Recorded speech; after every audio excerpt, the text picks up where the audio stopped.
You're watching Phantom Astronaut's Nocturnal Tales, where the veil between the living and the dead is thin, and the mysterious is just a whisper away. Tonight we delve into one of the most infamous tools of communication with the other side, the Ouija board. These 20 stories, all true accounts, show what happens when curiosity and fear collide, and the unknown answers back. What begins as a simple game often becomes something far more sinister, leaving those who dare to ask the questions haunted by the answers they receive. Be sure to like, share, and subscribe to help our channel grow, and check the links in the description for other ways to support the channel. Now, let's explore the 20 scariest encounters with Ouija boards.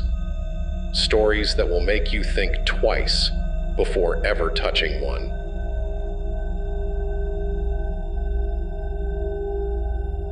1. In 1973, two teenage girls in St. Louis decided to play with a Ouija board on a rainy Saturday afternoon. Diane and Kathy had heard stories about the board being a gateway to the other side, but they didn't believe in such things.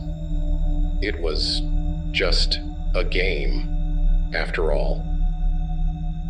As the rain poured outside, they sat cross-legged on the floor of Diane's bedroom, fingers lightly resting on the planchette.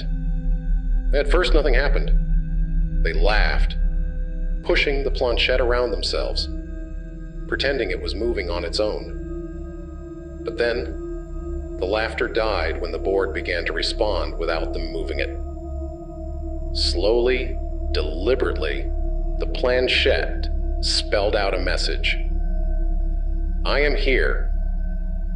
Diane's smile faltered, but Kathy brushed it off as a coincidence. They asked who I was. The board spelled out the name Martin. Neither girl knew anyone by that name. When they asked how he died, the planchette glided to the letters, spelling burned. The room grew colder as they continued to ask questions, but the answers became more cryptic, more frightening. They stopped when the board suddenly spelled out, "Fire coming." Just as they began to put the board away, the lights flickered, and the smell of smoke filled the room. Panic set in as they realized the curtains were on fire, though there was no source for the flames. Diane and Kathy were able to extinguish the flames before they spread, but they never touched the board again. To this day, Diane believes they summoned the spirit of someone who had died in a fire. The house was never the same after that, and strange occurrences plagued Diane's family for years, including unexplained cold spots and the sound of footsteps in the night.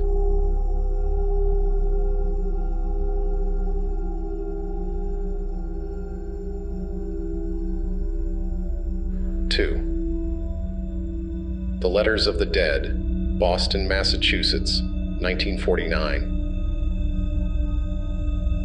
In the summer of 1949, a young woman named Evelyn bought an antique Ouija board from a flea market in Boston. The seller had warned her that the board was well used and had a history, but Evelyn wasn't one to believe in ghost stories. She saw it as a curious relic from the past and took it home. That evening, Evelyn decided to try the board, just for fun. She placed her hands on the planchette and began asking simple questions. At first, nothing happened, but soon the planchette started to move. It spelled out the letters J, O, and H. Evelyn felt a chill as the planchette continued to spell out John. When she asked what John wanted, the planchette spelled, "Help me." Her heart raced. She had read enough ghost stories to know that this was not the kind of message you ignored. She asked how she could help, but the board remained silent. She repeated the question, growing more nervous. The planchette jerked suddenly, pointing to the letters.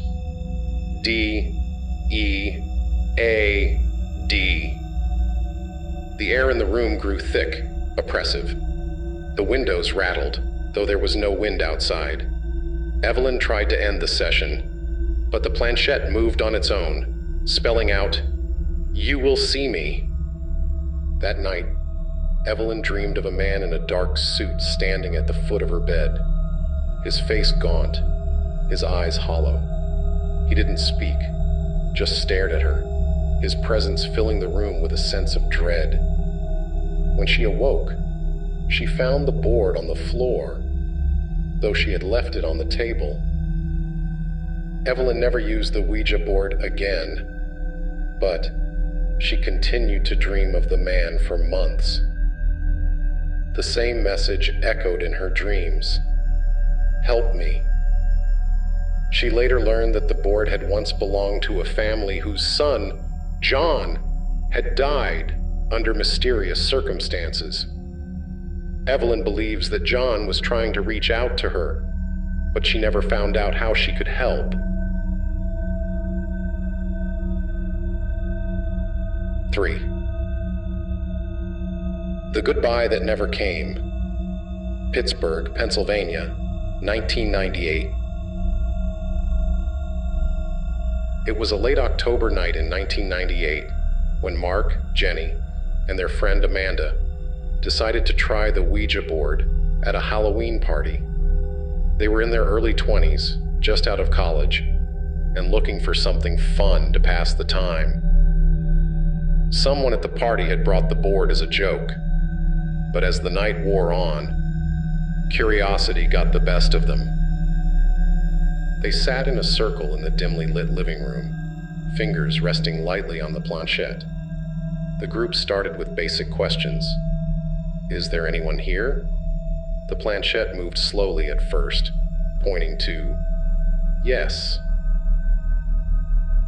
Mark, ever the skeptic, laughed and accused Amanda of pushing the planchette. But when they asked for a name, the board spelled out Grace. None of them knew anyone by that name. They continued asking questions, but the answers became darker, more unsettling. Grace claimed she had died in the house decades ago. Jenny, her voice trembling, asked how she had died. The planchette spelled out, "They killed me." The room grew silent. Amanda's face paled and she asked who had killed her. But the board didn't respond. Instead, it moved to the word goodbye, then stopped. They tried asking more questions, but the board refused to respond. As the night went on, the group grew more uneasy. That was when they heard it, the sound of soft footsteps upstairs. Mark tried to laugh it off, saying it was just an old house settling. But when the footsteps turned into faint whispers, their smiles faded. They decided to pack up the board, but as they were putting it away, the planchette slid across the board on its own, pointing once again to goodbye. No one touched it. No one said a word. They left the house that night, but Jenny swore she could still hear the whispers long after they had gone. Years later, Mark looked into the history of the house and found that a woman named Grace had lived there in the 1920s. She had disappeared under mysterious circumstances, and her body was never found. Mark doesn't believe in ghosts, but he can't explain the sound of footsteps that still echo in his mind. 4. The Watcher, Manchester, England, 1982. In 1982, 3 friends, Sarah, Rachel, and Emma, were spending a quiet evening in Sarah's flat in Manchester when they decided to try an old Ouija board Sarah had found in her grandmother's attic. It was a rainy evening, and the power had gone out, leaving them with only candlelight for company. The atmosphere was perfect for something spooky. They set the board on the coffee table and placed their hands on the planchette. Rachel asked if there was anyone who wanted to speak. The planchette moved, spelling yes. When they asked for a name, the board spelled Watcher. Rachel, thinking it was a joke, laughed and asked what the spirit was watching. The answer chilled them. You. The candles flickered as the room grew cold, the temperature dropping suddenly. Sarah's breath came in short gasps as she asked what the spirit wanted. The board spelled out, stay. None of the girls wanted to continue, but something about the way the planchette moved kept them glued to their seats. Emma asked if the watcher was there now. The planchette moved to yes. Suddenly, a loud bang echoed through the flat. The girls jumped, their hearts racing. Sarah tried to calm them down, saying it must have been the wind, but when they looked toward the window, they saw it, a figure standing just outside the glass. It was too dark to make out any features, but they could see its silhouette, unmoving, watching. The girls screamed and ran from the flat, leaving the Ouija board and the candles behind. When they returned with friends later that night, the figure was gone, but the board had been turned upside down, the planchette resting in the center, as if waiting for them to return. They never touched the board again, but Sarah moved out of the flat shortly after. She couldn't shake the feeling that someone, or something, was still watching her, just beyond the edge of the shadows.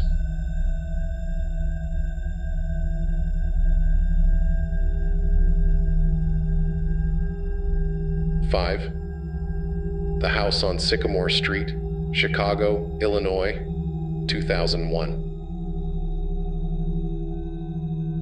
In 2001, a group of college students in Chicago rented an old house on Sycamore Street, hoping to turn it into their own little party pad. Among them were Adam, Lisa, and Ben, all adventurous types who laughed in the face of danger.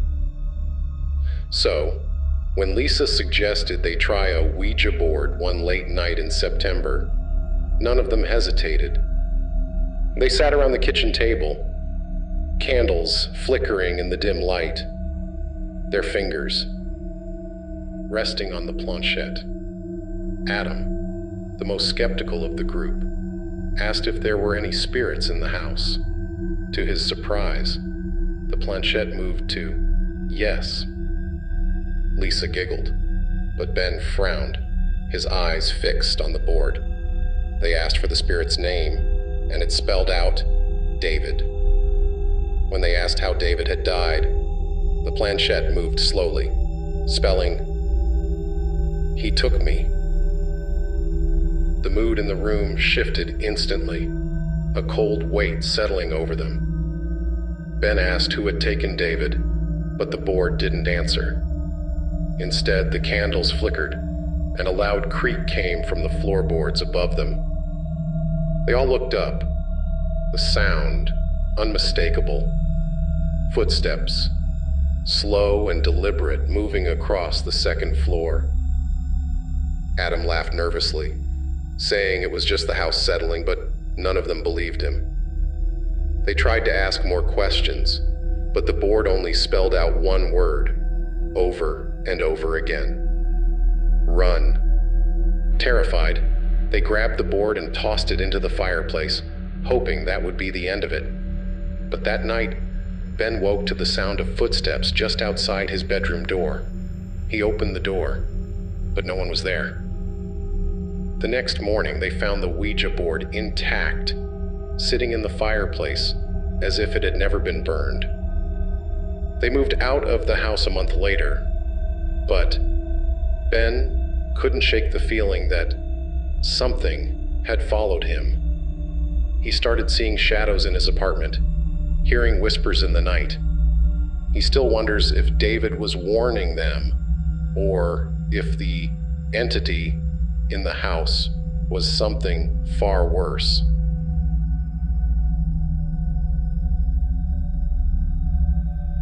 Six.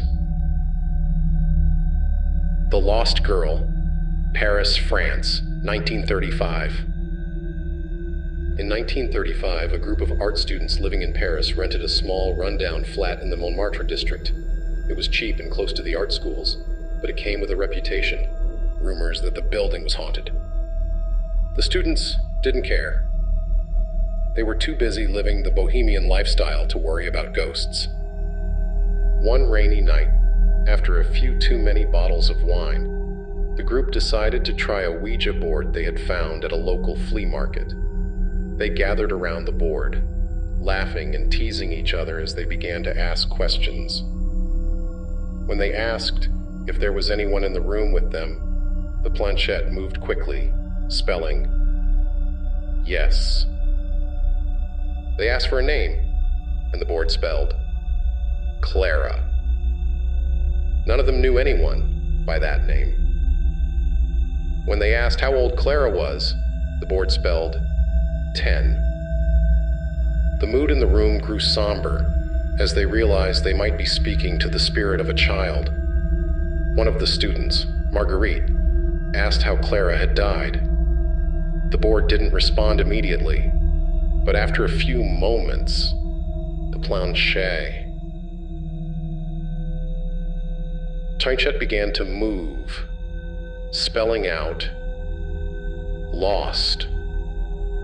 They asked what Clara meant by lost, but the board didn't answer. Instead, a chill swept through the room and the candles flickered. Marguerite suddenly gasped, her eyes wide with fear. She pointed to the corner of the room where a small, shadowy figure stood. A little girl, her dress tattered, her eyes dark and hollow. The students screamed and bolted from the room, but Marguerite stayed frozen, staring at the figure.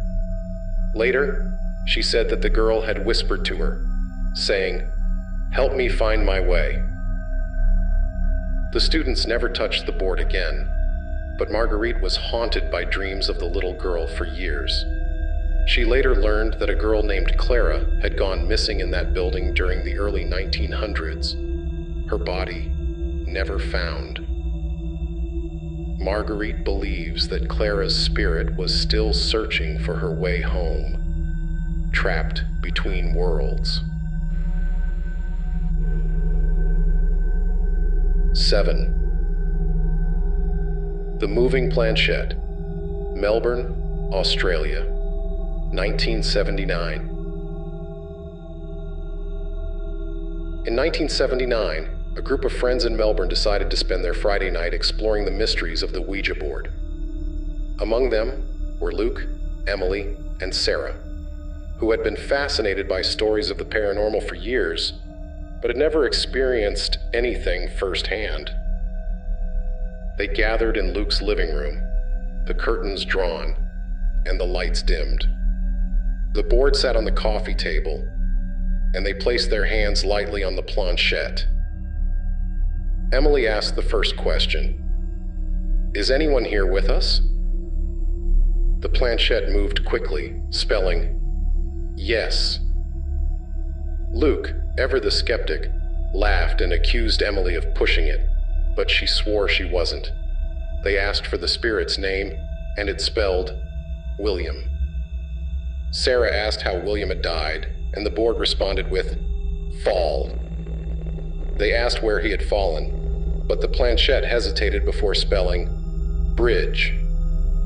As they continued to ask questions, the planchette moved faster and faster, spelling out fragmented messages, dark, cold, alone.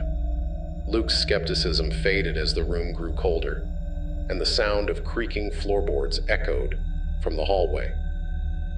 Suddenly, the planchette flew off the board, landing across the room. The group froze, their eyes wide with terror. Luke got up to retrieve it, but before he could, the lights flickered, and the temperature in the room dropped sharply. The planchette began to move on its own, dragging itself across the floor toward the board. None of them could explain it, but they didn't wait around to find out what would happen next. They grabbed their things and fled the house, leaving the Ouija board behind. Luke never believed in the supernatural before that night, but after what he saw, he couldn't deny that something unexplainable had happened. He later learned that a man named William had fallen to his death from a bridge in Melbourne in the early 1900s. Luke now wonders if that was the same William they contacted that night. 8. The Cracked Mirror, Los Angeles, California, 2004.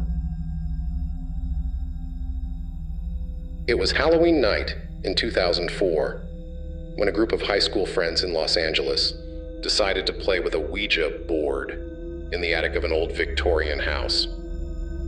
The house had been abandoned for years, rumored to be haunted, but that only added to the thrill. Among the group were Jessica, Mark, and Lily, all eager to experience something spooky. They gathered around the Ouija board, lit by the dim glow of a single candle, and placed their hands on the planchette. Jessica, the bravest of the group, asked if there were any spirits in the house. The planchette moved quickly, spelling out, yes. When they asked for a name, the board responded with, Anna. Lily asked how Anna had died, and the board spelled, glass.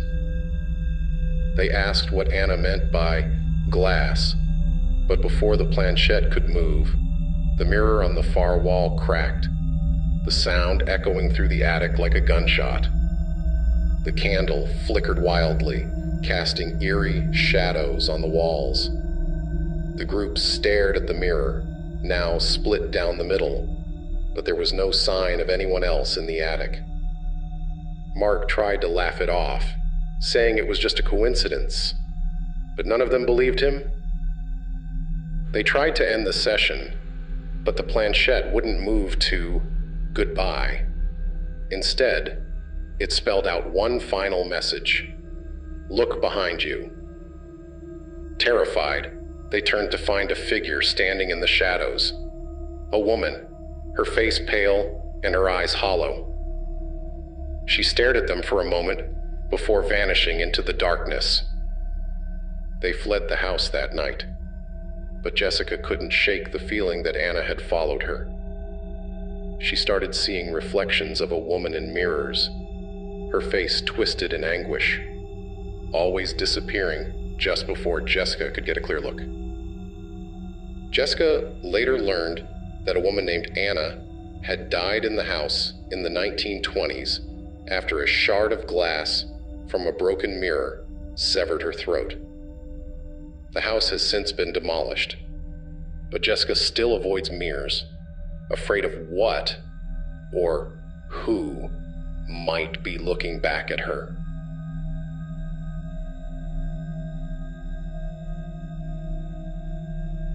Nine. The Ouija Curse, Dublin, Ireland, 1988. In 1988, a group of university students in Dublin decided to play with a Ouija board during a late-night study session. The group consisted of Tom, Fiona, and Sean, who were all skeptical of the supernatural, but intrigued by the board's reputation. They sat in Fiona's small apartment, the room illuminated by the soft glow of a single lamp. The board sat on the coffee table, and they placed their hands on the planchette. Tom asked the first question. Is there anyone here with us? The planchette moved quickly, spelling out, yes. Fiona, feeling uneasy, asked for the spirit's name. The board responded with, Catherine. They asked how Catherine had died, and the board spelled, cursed. The temperature in the room dropped suddenly, and the lamp flickered. Sean, trying to lighten the mood, asked what kind of curse Catherine was talking about. The board didn't respond for a moment, but then the planchette moved slowly, spelling out, you. They asked what Catherine meant by that, but the board only repeated the word, you. Nervously, they decided to end the session, but the planchette refused to move to goodbye. Instead, it continued to spell out cryptic messages. Pain, suffer, end. That night, each of them experienced terrifying nightmares. Fiona dreamed of a woman in a black cloak standing at the foot of her bed, whispering words she couldn't understand. Tom woke up with unexplained scratches on his arms, and Sean found his apartment filled with the overpowering smell of sulfur. They never touched the board again, but the strange occurrences continued. Fiona's apartment would be filled with cold drafts, even in the summer. Tom's dreams were plagued by the same woman, and Sean swore he could hear whispers in the dead of night. Years later, Fiona looked into the history of the building and learned that a woman named Catherine had lived there in the 19th century. She had been accused of witchcraft and cursed by the townspeople, her death surrounded by rumors of dark magic. Fiona still believes that Catherine's curse lingered in the apartment, waiting for someone to release it. 10. The Man in the Hat. Atlanta, Georgia, 1995. In the summer of 1995, two sisters, Amy and Melissa, found an old Ouija board in the attic of their family's home in Atlanta. It was a dusty relic from their parents' youth, something they had never seen before. Intrigued, they brought it downstairs and decided to play with it. They sat cross-legged on the floor of their bedroom, fingers resting lightly on the planchette. Amy asked the first question. Is anyone here? The planchette moved quickly, spelling out, yes. Melissa asked for a name, and the board responded with, Henry. They asked how Henry had died, and the planchette spelled, murdered. The room grew cold, and the sound of footsteps echoed through the hallway. Amy, trying to stay calm, asked who had murdered Henry. The planchette didn't respond immediately, but after a few moments, it spelled out, hat. Confused, they asked what Henry meant, but the board only repeated the word, hat. That night, Melissa woke up to the sound of soft footsteps in the hallway. She looked toward the door and saw a shadowy figure standing just outside, a man wearing a wide-brimmed hat, his face obscured by darkness. She screamed, waking Amy, but when they looked again, the figure was gone. The next morning, they asked their parents about the house's history and learned that a man named Henry had been murdered there in the 1920s. His killer had been known for wearing a distinctive hat. The sisters never touched the Ouija board again, but Melissa still sees the man in the hat in her dreams, always standing just outside her door, waiting for her to notice him.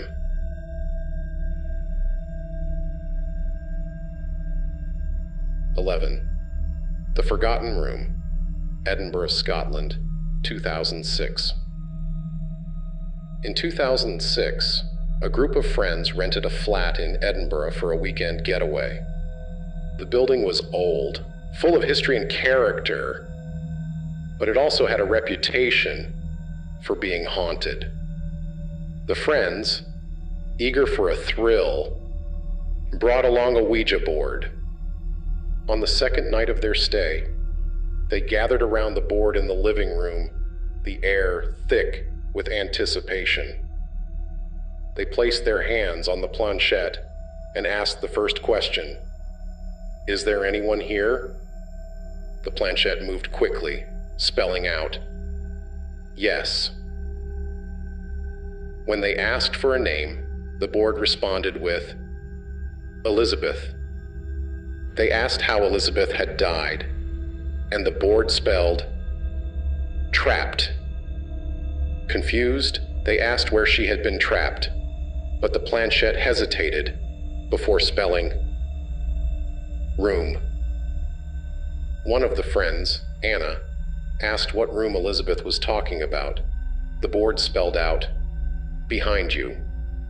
The group turned, their eyes scanning the room, but there was nothing unusual. They tried to ask more questions, but the planchette wouldn't move. That was when they heard it, a soft tapping sound coming from the wall behind them. Nervously, they inspected the wall and discovered a hidden door, long sealed shut.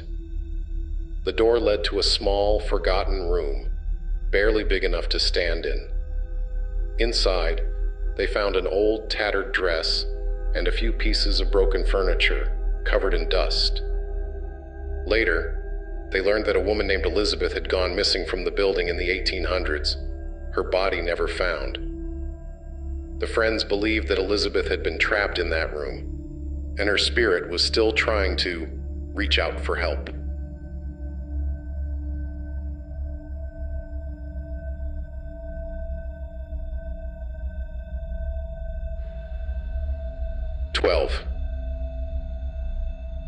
The Burning Hands, Miami, Florida, 1983. In 1983, a group of high school friends in Miami decided to play with a Ouija board during a sleepover. Among them were Carla, Luis, and Jenny, who had always been fascinated by the paranormal. They gathered in Carla's bedroom, the lights dimmed, and placed their hands on the planchette. Luis asked the first question, "Is anyone here?" The planchette moved quickly, spelling out, "Yes." Carla, feeling uneasy, asked for the spirit's name. The board responded with, "Jacob." When they asked how Jacob had died, the board spelled, "Fire." The room grew hot, the air thick and stifling. Jenny, her voice shaking, asked what Jacob wanted. The planchette moved slowly, spelling, "Hands." Suddenly, Carla screamed, clutching her hands as if in pain. When she pulled them away from the planchette, they were red and blistered, as if they had been burned. The group panicked, trying to end the session, but the planchette wouldn't move.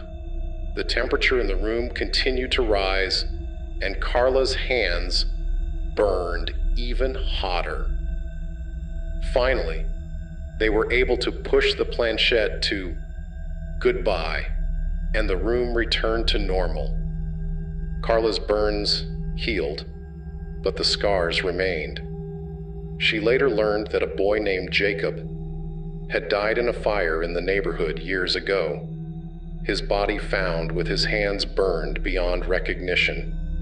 Carla believes that Jacob's spirit had reached out to her that night, his pain still lingering in the world of the living.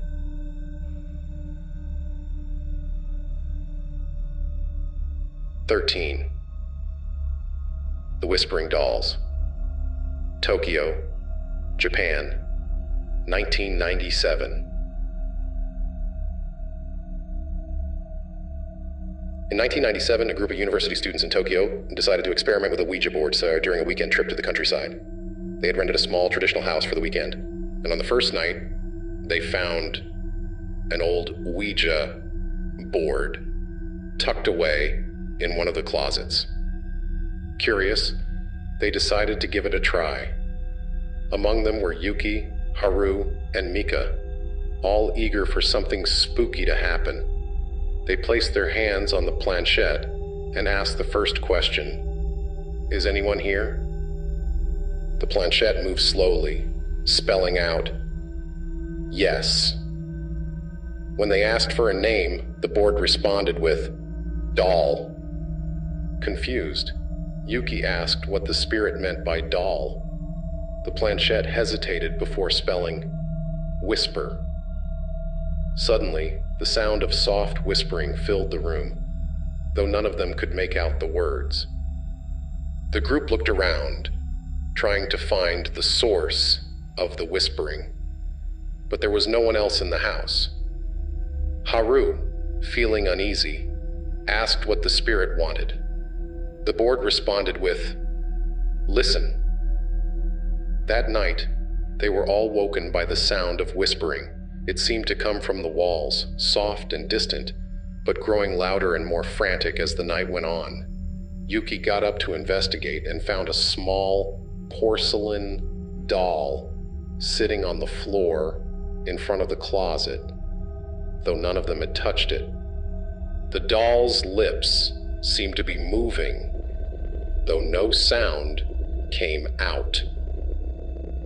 Terrified, they packed their things and left the house the next morning, vowing never to touch a Ouija board again. They later learned that the house had once belonged to a woman who had collected dolls. She had died under mysterious circumstances, and her collection had been left behind. The students believed that the spirit of the woman, or perhaps the dolls themselves, had been trying to communicate with them that night.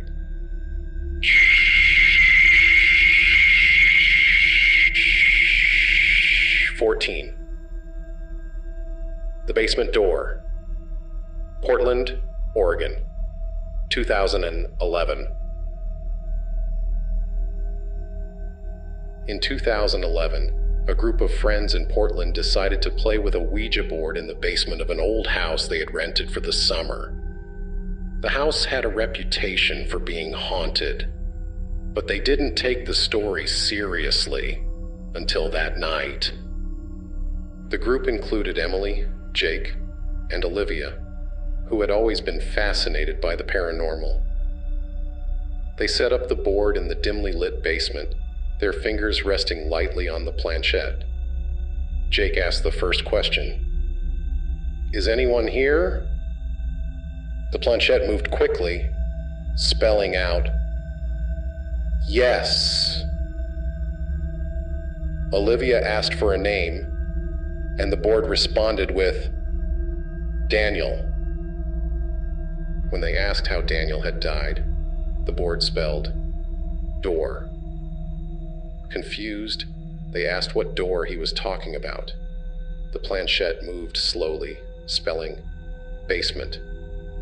Suddenly, the basement door slammed shut, the sound echoing through the house. The group jumped, their hearts racing.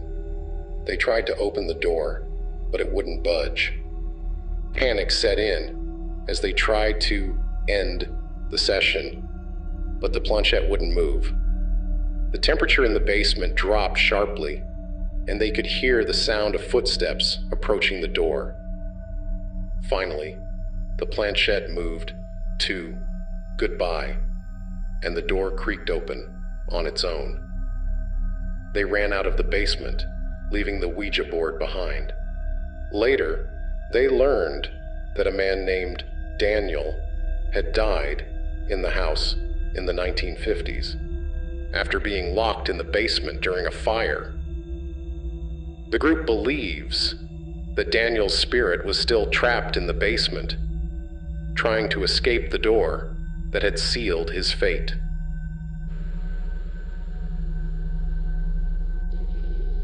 "15. The Man in the Mirror, New York City, New York, 1993. In 1993, a group of college students in New York City decided to play with a Ouija board during a power outage. The group included Sarah, Mike, and Jessica, who had always been skeptical of the paranormal. They sat in Sarah's apartment, the room lit only by candles, and placed their hands on the planchette. Mike asked the first question. Is anyone here? The planchette moved quickly, spelling out, yes. Jessica asked for a name, and the board responded with, Eli. When they asked how Eli had died, the board spelled, look. Confused, Sarah asked what they were supposed to look at. The planchette spelled, mirror. There was a large mirror on the wall behind them, and as they turned to look, they saw him, a man, standing just inside the reflection. He was tall, with dark hair and a blank expression. His eyes seemed to lock onto theirs, and he didn't move. The group froze, their eyes fixed on the man in the mirror. After what felt like an eternity, he raised his hand, pointing directly at them. Terrified, they ran out of the apartment, leaving the board and the candles behind. When they returned later, the mirror was shattered, and the Ouija board had been flipped upside down. They never touched the board again, but Sarah continued to see the man in her dreams, always standing just behind her, watching her through the reflection of a mirror.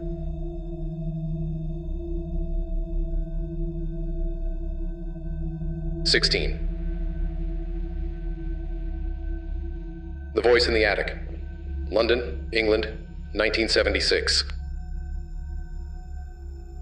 In 1976, a group of friends in London rented an old house for the summer. The house had a large, dusty attic that had been locked for years, but the friends were eager to explore it. One night, they found an old Ouija board in the attic and decided to try it. The group included Peter, Alice, and Rachel, who had always been fascinated by ghost stories. They set up the board in the attic, their fingers resting lightly on the planchette. Peter asked the first question, "Is anyone here?" The planchette moved slowly, spelling, "Yes." Alice asked for a name, and the board responded with, "Thomas." When they asked how Thomas had died, the board spelled, "Voice." Confused, they asked what he meant, but the planchette hesitated before spelling, "Here."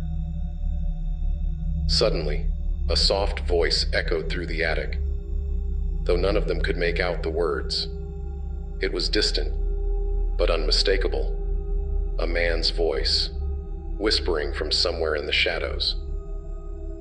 Rachel, her voice trembling, asked what Thomas wanted. The board responded with, "Listen."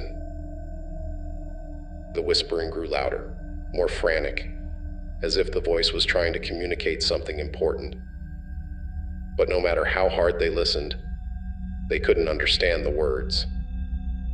They ended the session and left the attic, but the voice followed them. Peter began hearing it at night, whispering in his ear as he tried to sleep. Alice would wake up to the sound of footsteps in the hallway, though no one was there. Years later, they learned that a man named Thomas had once lived in the house. He had gone mad and locked himself in the attic, where he eventually died, his voice still echoing through the house, trying to communicate with anyone who would listen.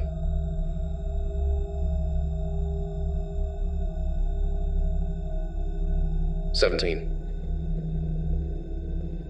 The Candle That Never Went Out. Sydney, Australia, 2009. In 2009, a group of friends in Sydney decided to play with a Ouija board during a camping trip. They had rented a small cabin in the woods, far from the city, and were looking for something spooky to pass the time. The group included Emma, Lucas, and Claire, who had always been intrigued by the paranormal. They set up the board on the cabin's porch, their fingers resting lightly on the planchette. Emma asked the first question. "Is anyone here?" The planchette moved quickly, spelling out, "Yes." Lucas asked for a name, and the board responded with, "John."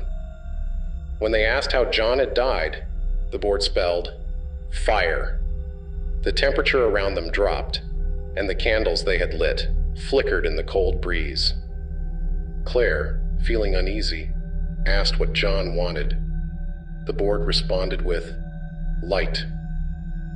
Suddenly, one of the candles went out, leaving them in near darkness. They tried to relight it, but the flame wouldn't catch. No matter how many times they tried, the candle wouldn't stay lit.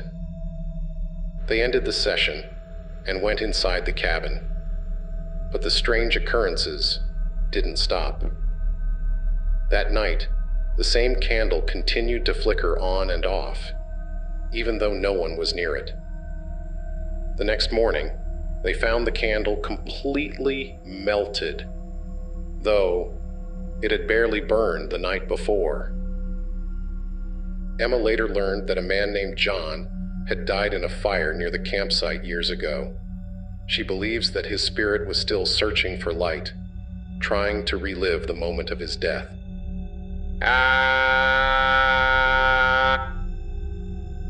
18. The Shattered Window, Detroit, Michigan, 1984. In 1984, a group of high school friends in Detroit decided to play with a Ouija board during a sleepover. The group included Megan, Chris, and Laura, who had always been skeptical of the paranormal.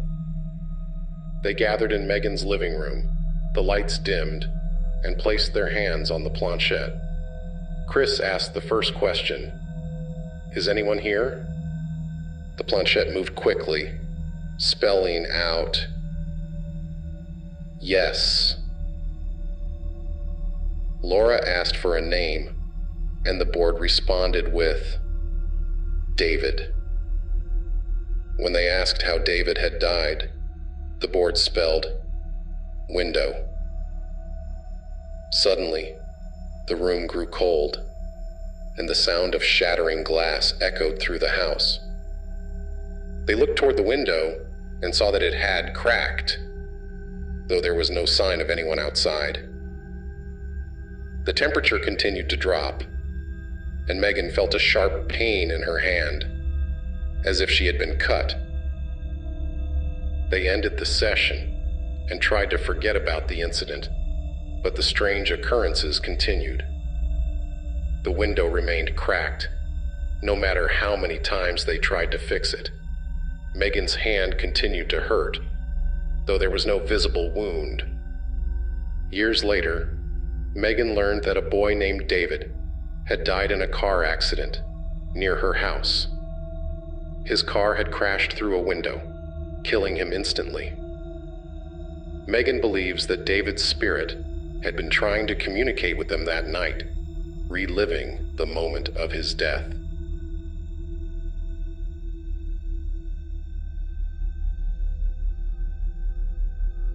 "19. The Crying Child, San Francisco, California, 1972. In 1972, a group of friends in San Francisco decided to play with a Ouija board during a rainy night. The group included Lisa, Tom, and Sarah, who had always been curious about the supernatural. They sat in Lisa's apartment, the room lit by a single candle, and placed their hands on the planchette. Tom asked the first question, "Is anyone here?" The planchette moved slowly, spelling out, "Yes." Sarah asked for a name, and the board responded with, "Emily." When they asked how old Emily was, the board spelled,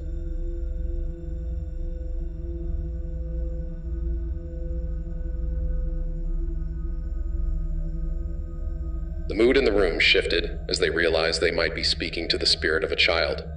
Lisa asked how Emily had died, and the board responded with, "Water." Suddenly, The sound of soft crying filled the room, though none of them could see where it was coming from. The crying grew louder, more desperate, as if the child was drowning. Lisa, her voice shaking, asked what Emily wanted. The board responded with, "Help." The group tried to end the session, but the planchette wouldn't move. The crying continued, echoing through the apartment, until the candle went out and the room was plunged into darkness. They later learned that a little girl named Emily had drowned in the building's pool decades earlier. Lisa believes that Emily's spirit was still trapped, searching for help that would never come.